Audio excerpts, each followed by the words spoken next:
this talk is all about Ice Age Hunters, and I'm the curator of natural history at Plymouth Museum. Hopefully everyone's been to a museum before. Good, because it's free and it's just across the road, and you can see lots of cool things. And I'll show you some of the stuff you can see in the talk. So, what was the Ice Age, first of all? What we commonly refer to as the Ice Age was in fact a time not so long ago in our recent past called the Pleistocene. So about 2.6 million years ago until about 12,000 years ago was this time, the Pleistocene. And it was a time of really hot times, as you can see on this graph. Up here we have lots of hot periods and also lots of cold periods. So the red are hot, the blue is cold, obviously.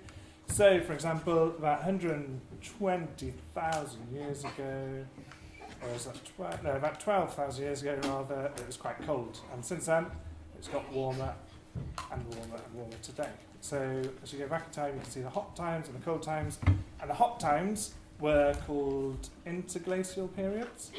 And long ago, back here, 125,000 years ago, it was hot enough that hippopotamuses were splashing around in Yorkshire, which is exciting.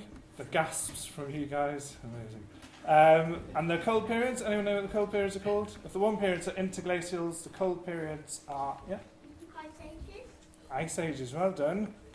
Glacial periods, or ice ages. So there were lots of cold times as well. And the glacial periods was when there was the ice at the poles grew much bigger than they are today. So on this lovely illustration, the ice caps have smothered Britain all over the Northern Hemisphere. And at one point, the ice pushed as far down as the River Thames, so most of Britain was covered by ice. Not a very good picture, a bit blurry, but it shows sort of the cool beasts that were around during the Pleistocene. So it's quite a short period, only about 2.5 million years long, but it was long enough for quite a big array of cool creatures to evolve, which is quite cool. So you get giant mammoths, enormous sloths, giant armadillos, bison, saber-toothed cats, all sorts of cool creatures. And dinosaurs are quite cool. With Jodie's talk, dinosaurs are fascinating because they look ferocious and they're big. But the beautiful thing about the Ice Age animals is that they were so close to being with us today. Lots of them only became extinct around 10,000 years ago. So they're almost within a hair breadth of being with us. Mammoths only became extinct 4,000 years ago. So they were stomping on a small island near Siberia while the pyramids were being built. So they're that close. Imagine seeing a giant sloth in a zoo. Be a thing of beauty. But how do we know what creatures there were? How do we know? Yeah? Oh, very good. That wasn't on my talk, but well done. There are lots of beautiful in France, so about 30 to 20,000 years ago, in some caves in France, there's some really stunning cave paintings. And the paintings are of animals that people saw. So our ancestors saw these woolly mammoths, woolly rhinos, cave lions, all sorts of cool beasts. Very good, well done. Yep. They're poo. Oh, I wasn't looking at you. Yep, the poo. Yes, poo comes up a lot today. Poo, kind of a bit of poo, yeah. Another one. How do we know what animals are around? So poo, cave paintings. Yeah, lady at the back. Fossils, well done. Fossils, fantastic. So lots of museums all around the world have fossils, and lots of them will have fossils from their local environment. So all of these are examples of fossils found from in and around Plymouth. So, excuse me, we've got bear jaw, hyena tooth, hyena jaw. This one's awesome. Doesn't look like much, but it is probably the best thing, one of the best things in the museum. A bit biased. It's a fragment of a woolly mammoth tusk. so it's really funky. And these are teeth of an ancient narrow-nosed rhinoceros, so they go back about 125,000 years. And all of these creatures were living in and around Plymouth not so long ago, so it's quite cool. Bears, hyenas, woolly mammoths, pretty funky stuff. I did bring a fossil. It's an awful photo. I brought a fossil, but the photo thing broke. So I was going to do guess the tooth. Anyone care from this terrible picture and this? Oh, a couple of hands. Anyone guess what this creature might belong? This tooth might belong to? Yeah. Yeah. Woolly mammoth. Wow. How did you know? Because of the size. Very good. It's a woolly mammoth tooth. Well done. I was going to go for dinosaur. I was going to pad it out a bit. Well done. Yes, it's a woolly mammoth tooth. So it's actually a baby woolly mammoth tooth found in 1835 at Kitley Caves, just outside Plymouth. And flat surface, which you can't really see, but you can have a look afterwards. It's flat for grinding down tough vegetation. So this little baby got dragged into a cave probably and was eaten. Okay, next one. This one's not a very good photo either. So last tooth of the day, Oh, hand shoots up. Is it the sloths? Oh, good guess, but no. Local, think local. Oh, yeah. Oh, saber-toothed tiger, very good guess, but no, sadly not. One more. Was it a bear? Oh, bear, nearly. Yeah. Hyena? No, not hyena. Yeah. Yeah. Armadillo? Armadillo, no. You might laugh, but there were giant armadillos in.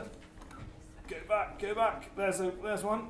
A glyptodon. So they were enormous armadillos, as big as probably a Volkswagen Beetle, those fellas. So good guess, but no, not in England. Should I tell you? It's a woolly rhinoceros. So this was also found in Kitley Caves, just outside Plymouth. So these fellas, or ladies, were stumbling around, eating lots of grass. They had quite thick teeth for eating the grasses and the shrubs that were laid down. And they're also quite big beasts. So anyone see Star Wars? Yeah. Anyone who's that character? Probably the best character in Star Wars. Yeah. Ray. So Ray is almost as tall as the woolly rhinoceros. This took me a long time to cut out. So a bit of appreciation, thank you very much.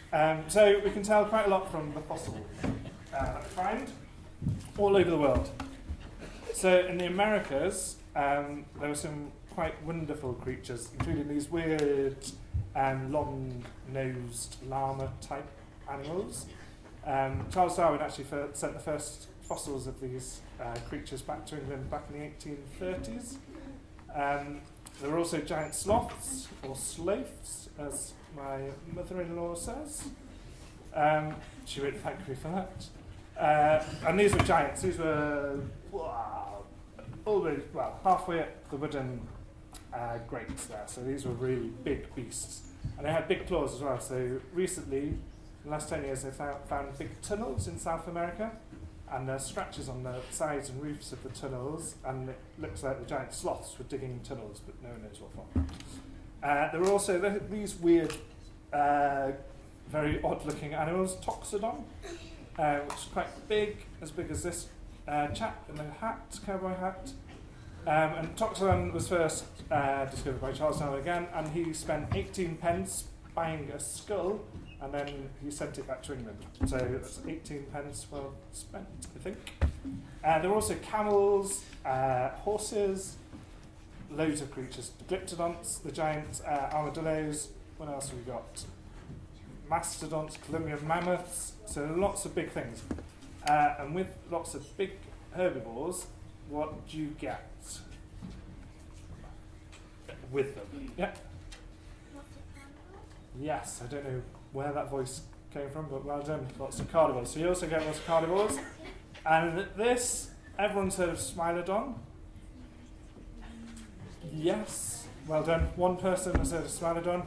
Smilodon was a big cat in the Americas. And what's familiar about Smilodon? visual watch. So this is, it's only a cast, but what's familiar about him or her? Yep. He's got really big pointy teeth, enormous teeth. And why do you think he's got big pointy teeth instead of big flat teeth like the woolly mammoth? Yeah? It has flat teeth a little bit because it has so it could like crunch up the skin. Very good. So the big long teeth almost look like knives. So if you look at it straight on, they're sharp that side and that side. So when these guys punch into a toxodon, they would cut them quite quickly with knives. And because lots of fossils of them have been found with their teeth snapped off, so researchers think that they actually tried to attack an animal's neck away from the bones away from the bones like the ribs or the backbones, so the teeth wouldn't snap off. But obviously sometimes they snapped off. They're quite big teeth, so they probably nipped flesh and ripped it off instead of digging in like a wolf might do. And they've also got very sharp but fragile back teeth. You can't really see, don't know if you can see, but they're more like knives for slicing bits of flesh. So they weren't very efficient eaters, so they might capture a toxodon, but then leave quite a lot of flesh still on it, because if it goes too close to the bone, then teeth might snap, as you find in the fossil record. So they weren't massively efficient, but they were very successful. They were around for 2 million years, these Smilodon guys. Dire wolves, anyone heard of dire wolves? Game of Thrones, maybe? Obviously, in Game of Thrones, they're in real life, rather, dire wolves are just a little bit bigger than grey wolves. So in Game of Thrones, they're enormous, but they're not really that. They were never really that big. And dire wolves were slightly larger wolves than today, but they had much more crunching teeth. They're molars. Who knows where your molars are? So yeah. Yes, right at the back of your mouth. So those ones at the back of your mouth, the molars. Some people say molars. Probably some people say molars. It's up to you. The molars at the back are very big and strong, so they would go and eat quite a lot of the toxodon. The poor toxodon that is being eaten a lot. And they would crunch quite a lot of it and eat it all up, probably. So Smilodon would leave quite a bit. These guys would eat a lot more. Also in the Americas, there was an American lion, an American cheetah. I think there was some giant condor as well, and a giant eagle. So there's quite a lot of beasts in America. It's quite good. Australia had some quite quickly animals. It was isolated for about 80 million years, so it's like a floating island all by itself. And on that island, lots of animals evolved to be quite special. I think the marsupials reigned the island. And these are some of the giants. So Diprotodon was the biggest wombat ever, apparently bigger than a Volkswagen camper van. So it's quite a big wombat. Unfortunately extinct now. And this was, I can never say this one, Zygomaturus. That was another big wombat, so big. And this was the giant short-faced kangaroo, which is massive. It's probably like 8 foot, tiny bit bigger than me, not that much. And researchers last year think, it's quite an interesting fact for you to take home, researchers last year think it might have had buttocks, and having buttocks apparently would help it to walk instead of hop.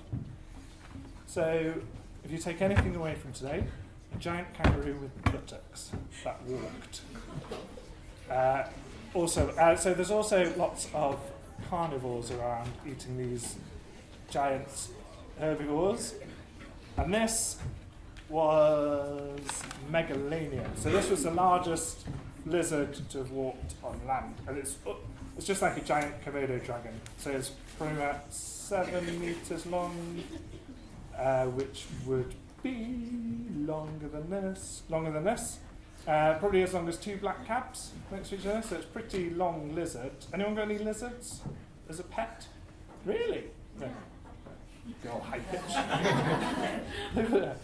So you wouldn't want one of these as a pet because it'd be a bit big, and it was a bit of a big beast. And like in Jodie's talk earlier, if it's similar to a Komodo dragon, they could have hunted together and quite easily taken down one of the giant wombats. But Ray would have had no problem against that, I'm sure. There's also this little cutie, the marsupial lion. It's probably about as big as an Alsatian and looks quite cute. You could probably pat it, but you probably wouldn't want to because it would bite your fingers off a little bit. So it had skulls of the bones found. The teeth are super sharp. All the front teeth are like knives, back teeth are like knives. Yeah. Why is the thumbs really big with giants? They're like a claw. And interestingly, recent research in some caves in Australia has shown that they can climb quite well, so they probably use a claw to help them climb. And they suggest they may have climbed trees and then ambushed giant wombats and fallen on top of them. Good spot. So the marsupial lion was quite a formidable beast, I think. So he could have hidden in the grasses waiting for the big buttocked kangaroo to walk past, or hidden in trees to jump on giant wombats. Who knows? Probably a bit of both. And Europe, closer to home, we had some amazing creatures which were so nearly with us today. So giant deer. These were. Anyone seen any giant deer in museums? No. Good, little guy. These were big beasts, so my head would come up to his just about there. So these were enormous. If I laid down on those antlers, I could rest quite comfortably in them. You wouldn't want to, because it'd be a bit rickety. But I could lie along there, the antlers. So they were really, really big antlers. There were also mammoths, as we found out already, woolly rhinos. And during warmer times, there were hippopotamuses in the Thames, hippopotamuses in Honiton. Anyone heard of Honiton? Little town near Exeter. Hippos were found there, and also straight-tusked elephants. And other creatures, reindeer were in Britain and Europe. Steppe mammoth, big beast, bison, loads of cool creatures. So it's quite a rich, the Pleistocene in all these different continents, it's quite a rich ecosystem of all amazing animals. And with the giants again come some quite interesting predators. So Europe had its own saber-toothed cat, Homotherium. So this is one of its saber teeth, yes, canines. It's not as long as Mr. Smilodon, so probably about half the size-ish. But they've been found in Kent's Cavern, Derbyshire, I think, where else? Somewhere else. Somerset as well, so they weren't too far away. Kent's Cavern, Somerset, Crowswell Crags, not too far away. These giant saber-toothed cats were wandering around. And they're quite stocky beasts, so quite muscular as well. That one's from a picture I took when I was visiting Oxford, so Oxford have that lovely one. Beautiful. There were also cave lions. These were quite cool beasts. Cave lions were about 30% bigger than African lions, so they were quite huge, and fossils have been found all over the place. So London, Yorkshire, Somerset. This one was a photo. I just go around museums taking photos of Ice Age beasts. This one was a photo from Bristol of a cave lion that was found in Somerset. So quite cool creatures, and they're quite big. And also, interestingly, they didn't have a mane like an African lion. The young lady said about cave art. Some of the cave art in France of cave lions show they didn't have manes. So the people actually saw them and recorded the creatures, which was quite cool, I think. Also, one of my favourites, hyenas. So we had hyenas in We got Jim have a little bit. So we had hyenas in Plymouth, and not so long ago there's a beautiful little jaw from Kitley Caves. You can have a look later on, just outside Plymouth, and there's also fossils from Catdown, Oraston, all over the place. So it's quite funky. And there are lots of every single cave practically in Britain has hyena remains, so they're quite one of the more successful creatures during the late Pleistocene, and also they were really good chompers. So if you'll put your hands on your head there, roughly there, and then pretend to eat. Can you feel something moving? A little bit? Yeah? So you can feel a muscle move when you clench that up. This is your temporalis muscle. Hopefully that's right. And it attaches from there to there so you can chew. Hyenas had enormous temporalis muscles. So they had a big crest on their head where the muscle could attach, and then it attached to the jaw, so you got a big muscle scar there. And the massive crest and massive muscle means these guys could chomp through solid bone. So in some caves, you just get bits of bones or fossilised poo full of bones, nothing else. So these were really successful creatures. And now today they're only in Africa. Quite amazing. So who would be the ultimate Ice Age hunter? One of them was better than the rest. Might not be on here.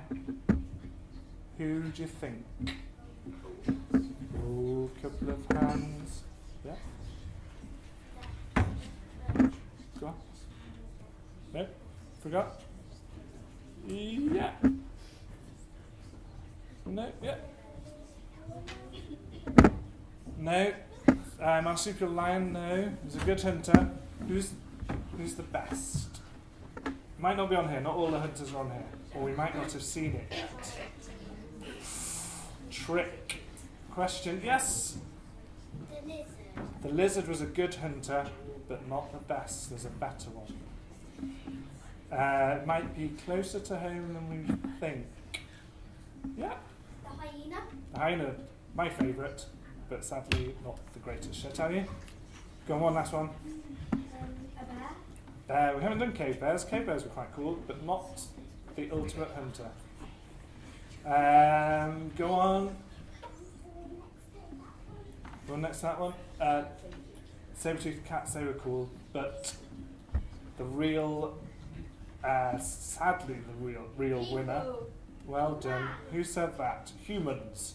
Because women hunted too, no doubt, young man. So us, man and woman. We as a species were the ultimate hunter. Sadly, everywhere we went, we hunted, and everywhere we went, we succeeded in hunting. That's what made us successful. We could shape tools and plan attacks and all sorts of things. And as we spread across the world, so 50,000 years-ish ago when humans first came to Australia, shortly after, a few thousand years after, most of the megafauna, the big beasts like the giant wombats, vanished. Similarly, when humans first went to America, 15,000 to 10,000 years ago, lots of the giant sloths and glyptodonts all vanished, and the mammoths as well. So sadly, we are the ultimate, deadliest hunter. But in a strange way, we're in a good position today because we are aware of what we can do and what we have done and what we can do in the future.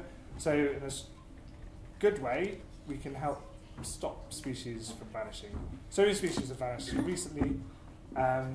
Let's hopefully make sure no others meet that same fate.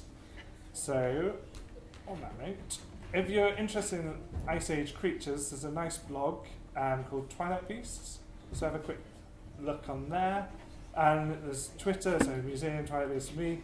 And if anyone's got any questions or wants to see any fossils, drop me an email. Or if anyone's got any questions after the talk, then let me know. Fab. Thank you.